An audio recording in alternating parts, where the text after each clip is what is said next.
gentlemen, welcome back to Inside the Hoop. This is episode 2, and today we're going to be talking about the victories over UT Martin from last night, both men's and women's basketball, and the current standings in the OVC, and kind of a preview to the OVC tournament.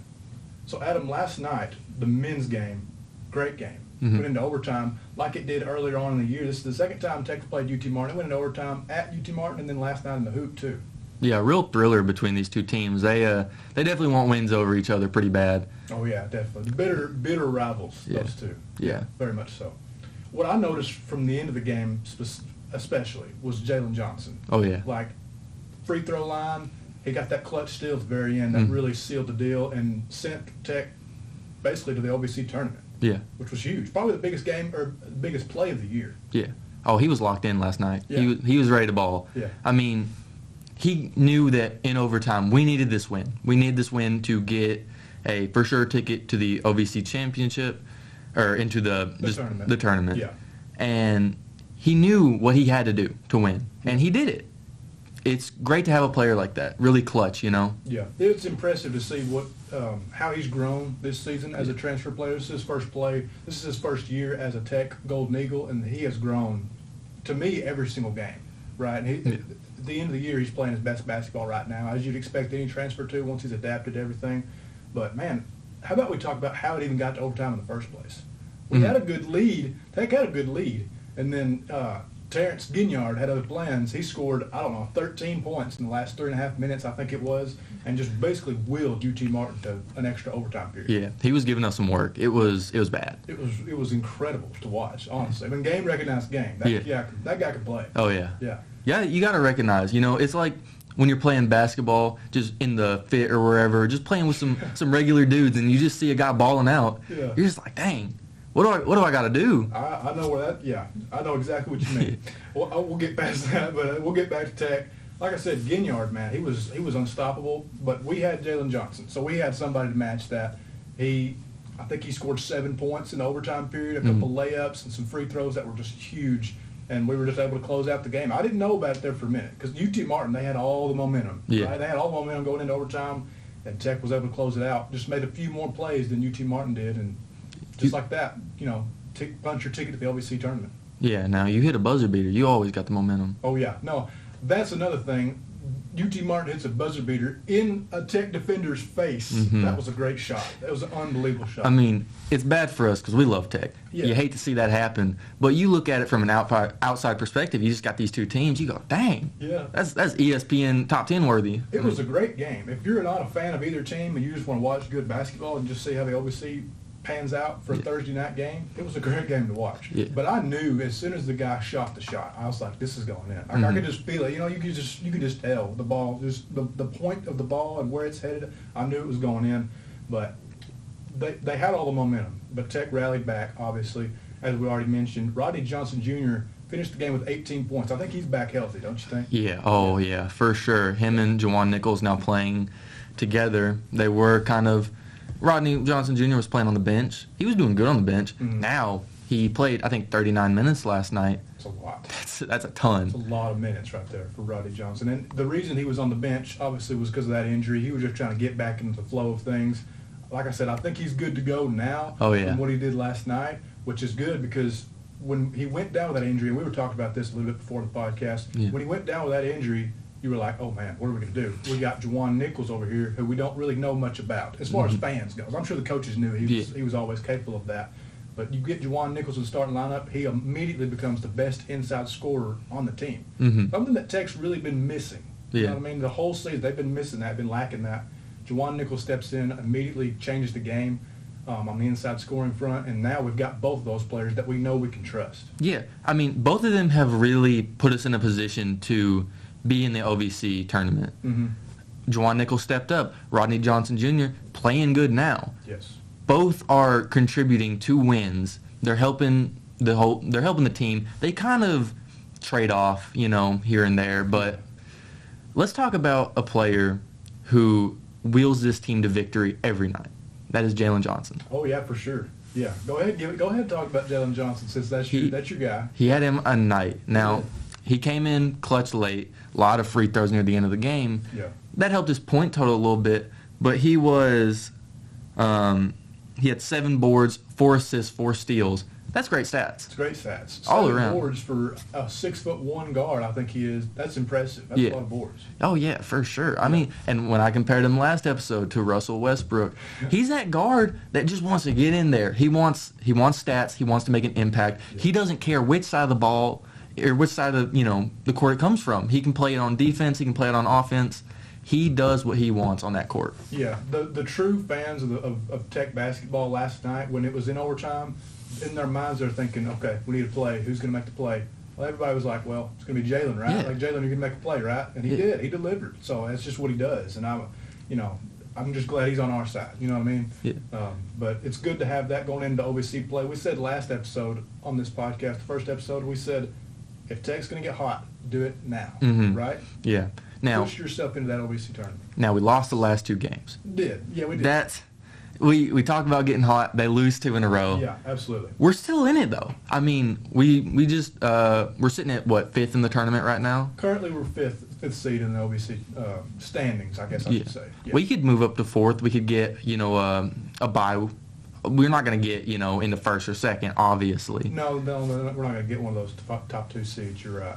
So, but 4 or 5, 3 or 4, we could potentially sneak into there. That kind of brings me to the next point. We play TSU tomorrow at home. Mm-hmm. They have the 4th seed right now, as it currently stands. So if Tech were to beat them and get that win, then they're at 4. Yeah. So it's just a matter of just playing your brand of basketball, getting that win, and trying to get one of those top 4 seeds. Yeah, anytime you have an opportunity to steal a seed this late in the season, you do it. Yeah, of course. Tech knows that they have to come into this game and play well.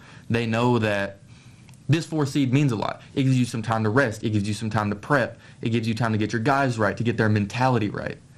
It's important this first bye, we're not getting the 2 rounds of bye that we would get if we were in the 1st or 2nd seed, but you take what you can get. Because every game matters. When you're going to Evansville, you gotta, it's scrappy. It really is. It's tough. Teams play tough when they're in that tournament setting. You want that first round bye so your team is ready. You don't want them, having to play their heart out in, from 5 to 8 seed. You don't want them playing that game because that's when teams are desperate. Yeah. That's when teams, they're like, we got to make sure this season was for something. Obviously, we're not the losers that are out of the tournament, but going out in the first round it's almost embarrassing. It's like, well, what was this for? We made it, but we didn't do nothing. Yeah, it is definitely a little embarrassing. I think for Coach Pelfrey and his message to the team, I'm not a coach, but I would say don't be satisfied, right? Because you did clinch your ticket to the OVC tournament. That's great. That was the goal, I think. You want to get those top 8 seeds. You want to continue to give yourself an opportunity to win, right? You want to get in the tournament. That's the first goal. Now, win as many games as you can to, like you said, elevate that seed and try to get a bye week or just a better seeding in general to not have to play, a better team than you normally would. So I just think it's going to be huge these next couple games for the men's team. But if you want to, we can go ahead and shift into women's basketball. Yeah. They're still on a hot streak. It was a little bit sloppy last night. They're still on a hot streak. If we want to talk about sloppy, it was first and second quarter. I was a little stressed. I was sitting in a Starbucks doing some work, watching the game, and I'm going, this is not good. Yeah. We do not look good. I was sure that we had the ability to win last night, but I wasn't sure that we were going to. We just weren't playing well. Yeah. I mean, Peyton Carter, bless her heart, 4 for 4 to start the game, puts us up, with 12 points. Yeah. After that, we didn't do nothing. No, it was weird. I mean, basketball is a weird sport. You have your off nights. You have your ups and downs. That's going to happen, right? The good teams are the ones that can stay consistent and keep getting those wins. Tech was able to do that last night. They won 70-55. The score, we talked about this previously, the score did not indicate how close that game was, in my opinion. Not at all. But you got the win, and like I said, any OVC win you get, don't take it for granted. You know what I mean? Yeah. We were able to fight back and get that win. It could have easily been it just wasn't our night. We dropped one we shouldn't have dropped. Yeah. The Tech girls didn't let that happen. No, right? no. There's a lot of senior leadership on that team. Yeah, they definitely went into half, and they had that conversation about, what are we doing here? Yeah. I mean, I think so, too. You had Peyton Carter was basically carrying the team through the first half. Mm-hmm. Chloe Larry she did all right. Mm-hmm. Everyone else was kind of needing to get into a rhythm. And what does Tech do to come out of the half? They get everyone into a rhythm, basically. All of their starters played well. Now, quiet night from Anna Walker. Yeah, I agree with that. Scoring-wise, it was definitely quiet in her standards. Yeah. Right? Because we're used to seeing her having 20 points and 10 blocks a game. So, I mean, it wasn't just a flashy night overall from her on the stat sheet. But that's what's so good about this team. The other 4 starters, and even Terrace Thornton off the bench, too, I'll throw her in there, they all contributed and did their part. So it didn't matter that Anna Walker didn't have that great of a night scoring, right? It kind of made up for that. Yeah, and another place that I want to talk about Tech struggling from was interior defense. It was rough. In the first half. Yeah. It was a little rough. Anaya Brown for UT Martin, Yes. giving us some work. I mean, I didn't know what to do. I was watching this game, and I'm going, how do you stop this? And the only real way that you can stop a player like that is to get physical with them, Right. which Tech did a little too much. They had too many personal fouls. I agree. I think Ann Walker fouled out last night. Okay. And I know that 2 of the players coming off the bench, they were both fouling her a little bit too much. Mm-hmm. It was hard to watch because you know that Tech can play good interior defense, and you know that Anna Walker is an anchor in the paint. Oh, yeah. But it just wasn't clicking for some reason last night. We're not going to speculate into what went on. We're not going to speculate if it's, anything related to just not playing well or injury-wise. We don't want to speculate. Yeah, I think that's what it is. I think it was just the shots just weren't falling. It was kind of that way for the whole team. Like there were opportunities to score in the first half, especially. There was wide open shots. We just weren't hitting them. Missing shots, and there were some ugly shots. Let's be honest. I mean, I think at one point during the night, the announcers were talking, and they said we were 5 of 18, and I'm just like, not all of those are wide open. Some of those were ugly shots. Yeah. And Tech wheeled themselves back shooting percentage-wise. We're sitting in, the 40 range. Mm-hmm. Early on, though, ugly. It was. Talking about ugly shooting percentages, let's talk about UT Martin's inability to score from 3. That was one of the worst shooting performances I've seen, and I'm a Tennessee men's basketball fan. I see them shoot that all the time. Oh, yeah. That was bad. Yeah. I mean, 7%, like you said, from 3, that's abysmal. I mean, then they kept jacking them up. They kept shooting. Mm-hmm. And I don't blame them. You're supposed to do, but 7% from 3 is not good. Part of that was good perimeter defense, but part of that was also they just missed shots. Yeah. Do you think it could have been a case where Tech decided, hey, let's play them more on the perimeter tonight, and that led to less interior defense, that led to issues for us? Potentially, yeah, I think so. That's a good point that you brought up because the interior defense, like we already mentioned, was lacking a little bit in the first half. They were eating us up inside. And Anaya Brown, she finished with 29 and 10. 29 points, 10 rebounds. That's amazing. That's an Anthony Davis stat line. Yes. I mean, that's crazy. So, the inability to defend on the inside was, I think, like you said, due to so much emphasis being put on the perimeter and limiting their scoring just points in total because Tech's going to shoot the 3-ball. Yeah. We know that because they have shooters. All 5 of those starters can shoot. Oh, yeah. So, they're going to shoot the 3-ball. So, if we can shoot the 3 and just make a few of them and we're just going to eliminate the 3-point line altogether from you guys, we're probably going to win the game. And that's what happened. Yeah. That's modern basketball, I mean, quite frankly. It is. Limiting your opponent's threes, making your own. That's how you win games. Yeah. That's really what they needed to do in order to win. They needed to shut down the interior because clearly that was UT Martin's plan, was to go inside. And we weren't ready for that. That's whether that's a strategy issue or the players just weren't expecting them to play that way. Maybe that's a film issue. I don't know enough about UT Martin basketball to say how they like to play. Mm-hmm. Maybe I should go watch some old games. But we can't really determine what the issue was. Maybe we go, interview Kim Roseman. Right. Well, I thought there was a pretty good game plan at hand. I mean, it all goes back to execution. Execution is a big part of basketball and any sport in general. But at the end of the day, they won. Yeah. Right? I mean, they got the win. They're still tied at first mm-hmm. in the OVC with Lindenwood, and that is becoming a tight race for the number 1 seed in the tournament. Yeah. Which they play. The last game of the regular season, Lindenwood comes to the Hooper Ebden Center. That's going to be a rocking game. They come to the Hooper Ebden Center for all the marbles, basically. Mm-hmm. Whoever wins is probably going to get the number 1 seed as long as both teams can take care of business from now until that point. You know that's going to be a tough game. That's going to be one where both teams are going at it. Both teams want to win that number 1 seed. That's like bragging rights, basically. Mm-hmm. I mean, obviously, you brag once you've won the championship. That's when you really brag. Yeah. But heading in, you can say, hey, we're the number 1 seed, so let's ride high. Yeah. You don't want to get complacent, but you got to use that. That status is almost like a something to be proud of. You got to lift the spirits, lift the morale of the team. For sure, yeah. And I just think Tech women's basketball is in a great spot right now in terms of the OVC tournament because, as we know, the first 2 seeds, the top 2 seeds in the tournament, they get double byes, right? So they go automatically to the semifinals, which is huge. They play 1 game. If they win, they're in the championship. Yeah. That's a big deal right there because, like you said, you're not exhausting yourself on those previous 2 days. Everybody else is playing, and you're just watching. Yeah. You're resting.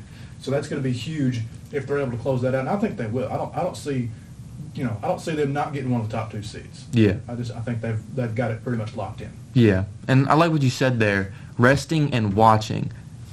I think the watching part is the most important part because you're all in one place. You can watch game film during the season. You have a bit of time in between each game to kind of watch how this team plays. When you're there in person, you get personal with it. Yeah. You start learning players' names. You start learning what they can do. You get to see them with your own eyes. Film doesn't show everything.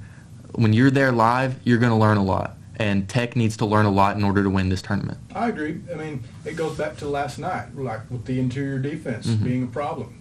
Don't let that happen again. Yeah. Right? Especially in the tournament. Don't let that happen. I mean, obviously give yourself a game plan to succeed, however the case may be. But if you're getting eat up on the inside, I have full confidence in Coach Roseman to make the adjustments. I'm not saying that at all. It's just you learn a lot about your team as you go forward. So it's the end of the year. Tech's playing their best basketball. I think in both teams. I think the men and women's teams both are playing their best basketball right now. And I got to say, I'm really excited to know and to see how it all unfolds in the tournament in Evansville. Oh yeah, it's certainly going to be interesting to watch. We're going to be cheering. We're going to be supporting. It's a great opportunity when you are this number 1 seed or this number 2 seed because you know that ball's in your court. You know that it's your chance to win, and Tech's got to take this opportunity. They can't just let this be another year where we go out in the semifinals or the quarterfinals or wherever we're playing. Right. This is your chance. You need to make it to a championship. Yeah. Even if you lose in the championship, forbid that happen. Yeah. But you got to make it. Mm-hmm. That is the most important part. When you have a lineup like this, when you have this talented group of girls on the squad, you got to push, and you got to know that this is your opportunity to seize it all.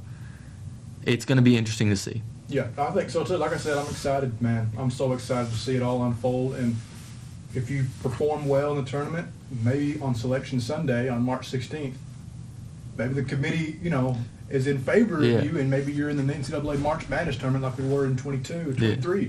Wouldn't that be something to see? That'd be nice. That'd be nice to see that Tech logo right there be on, on one of the bracket, bracket bars. That'd be really cool. National recognition. That's for sure. I think that's one of the most interesting parts about a sport like college basketball. You can go from being in the OVC, you're still D1, but how many people really keep up with the OVC outside of people that play in the OVC? Not many. When you get to March Madness, your school's on the map. Absolutely. People remember you. Yeah.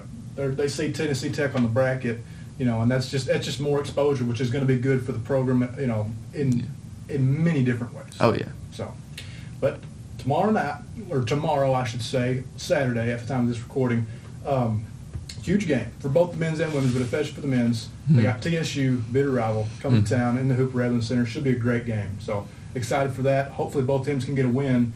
But I think that just about wraps it up for today. Thank you so much for tuning in to episode 2 of Inside the Hoop. We'll see you next week for episode 3.